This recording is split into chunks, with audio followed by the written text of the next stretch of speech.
10th exercise 6.5 question number 5। बहुत शानदार question, बहुत इंपॉर्टेंट क्वेश्चन। पर यह है कि चौथा और पांचवा दोनों एक दूसरे के जुड़वा भाई थे, ठीक है। अब बिछुड़ गए हैं तो क्वेश्चन नंबर 5 उसकी याद में कर रहे हैं हम। ABC एक आइसोस्केलेस ट्राइंगल है, ठीक है। अब आइसोस्केलेस ट्राइंगल है तो निश्चित रूप से मैं ऐसे बनाता, लेकिन बाद में मालूम पड़ा कि आपको इसको प्रूव करना है कि राइट एंगल्ड है, राइट एंगल है, समकोण त्रिभुज है, तो फिर मैं ऐसा ट्राइंगल नहीं बना सकता, फिर मुझे ऐसे ही बनाना पड़ेगा। भले बाद में वो सिद्ध होगा कि ये 90 डिग्री का है, लेकिन बनाना तो मुझे ऐसा ही पड़ेगा, ठीक है। लाइन बिल्कुल सीधी बनाएंगे, जैसे मेरे अभी टेढ़ी बनी हुई, तो ऐसे लाइन आप बिल्कुल सीधी बनाने की कोशिश करेंगे। ये सीधी लाइन बनी आपकी, ठीक है। और यहाँ पर आप कुछ लिखेंगे नहीं अभी, मतलब कोई निशान नहीं लगाएंगे 90 डिग्री का। क्यों नहीं लगाएंगे? क्योंकि ये तो आपको लेकर के आना है। हाँ, AC और BC, तो ये A, ये C, ये BC, AC और BC दोनों आपस में बराबर है। ये वाली लाइन इसके बराबर है। अगर ये 5 सेंटीमीटर है तो ये भी 5। डायग्राम ऐसा बनाना दोनों एक लाइन एक जैसी दिखे, ठीक है। AC और BC दोनों आपस में एक जैसी दिखनी चाहिए। अगर ये 5 सेंटीमीटर है तो ये भी 5 सेंटीमीटर की दिखनी चाहिए। अगर ये 10 है तो वो भी 10 दिखनी चाहिए। तो स्केल से बनाओगे तो अच्छा बनेगा आपके सामने। सबसे पहले अपन गिवन लिख लेते हैं। अभी मेरी लाइन थोड़ी छोटी बड़ी दिख रही है, आपको लाइन बिल्कुल एक जैसी बनानी है। Given in triangle ABC, in triangle ABC। उसने बोला ये एक आइसोस्केलेस ट्राइंगल मतलब समद्विबाहु त्रिभुज है। समद्विबाहु का मतलब होता है इसकी दो भुजा आपस में बराबर है, मतलब AC और BC दोनों आपस में बराबर है। ये अपन ने लिख दिया है। साथ में उसने भाई साहब एक पॉइंट और दिया है, एक पॉइंट और दिया है। एंड क्या दिया है? AB square equal to AC square, AB square equal to AC square, ये भी आपको दे रखा है। तो आपको क्या प्रूव करके लाना है?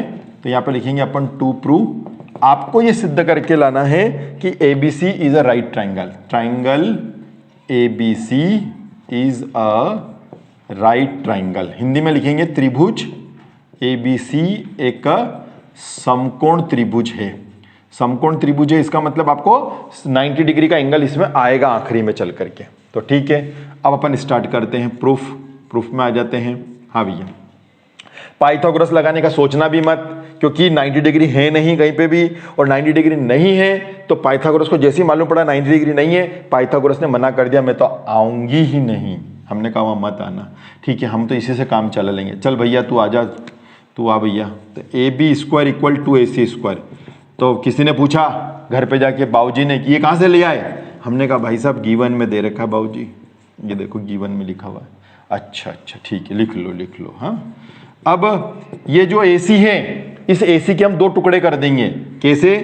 AC square plus AC square. ये देखो दो टुकड़े हो गए, है ना। AC एक, AC दो AC के दो टुकड़े हो गए। फिर हमने क्या किया कि हमने देखा यार गिवन में एक बात और दे रखी है, क्यों ना हम इस AC की जगह BC लिख दें। फिर दादाजी ने पूछ लिया बाबूजी ने कैसे लिख दिया?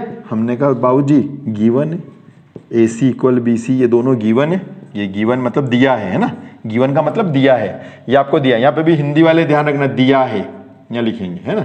प्रूफ का मतलब होता है उपपत्ति, ये उपपत्ति है, ठीक है। प्रूफ का मतलब होता है सिद्ध करना है, ये सिद्ध करना है, ठीक है। चलिए, तो मैंने क्या करा? AC की जगह क्या लिख दिया? BC लिख दिया, बस। पर हमें तो 90 डिग्री लाना है, तो अब हम क्या करें? हम बैठे ही थे, इतने में उसको मालूम पड़ गया, किसको? पाइथागोरस वाले की विलोम प्रमेय को, कि पाइथागोरस नहीं आ रही है, तो फिर मैं आऊंगी। कौन? Converse of Pythagoras theorem.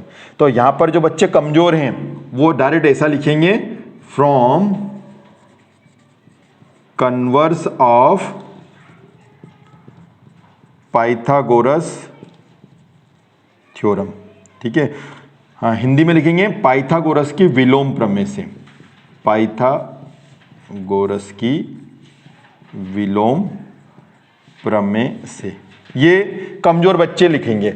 जो पढ़ने में ठीक है, क्योंकि छोटा सा तो क्वेश्चन है, तो स्टेटमेंट पूरा लिखेंगे। स्टेटमेंट क्या था? In a triangle square of one side is equal sum of squares of other two sides, then opposite angle of first side is right angle। यह है इसका।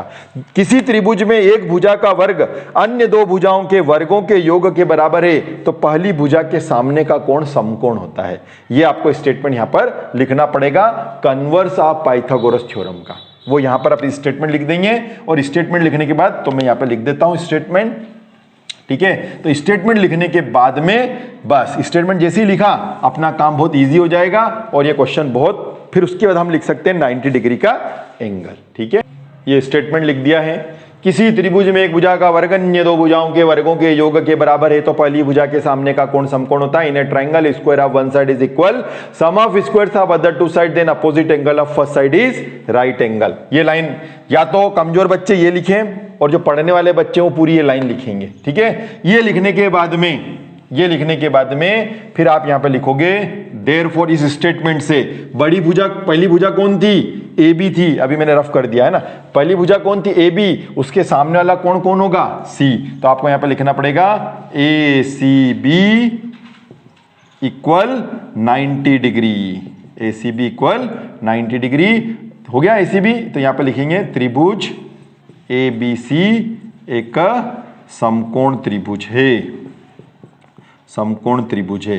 Therefore triangle ABC is a right triangle. ठीक है, और इसका angle ACB कितने degree का है? 90 डिग्री का है। ये हो गया सब। और यहां पर आखिरी में लिख देंगे हैंस प्रूव्ड या इति सिद्धम या सिद्ध हुआ।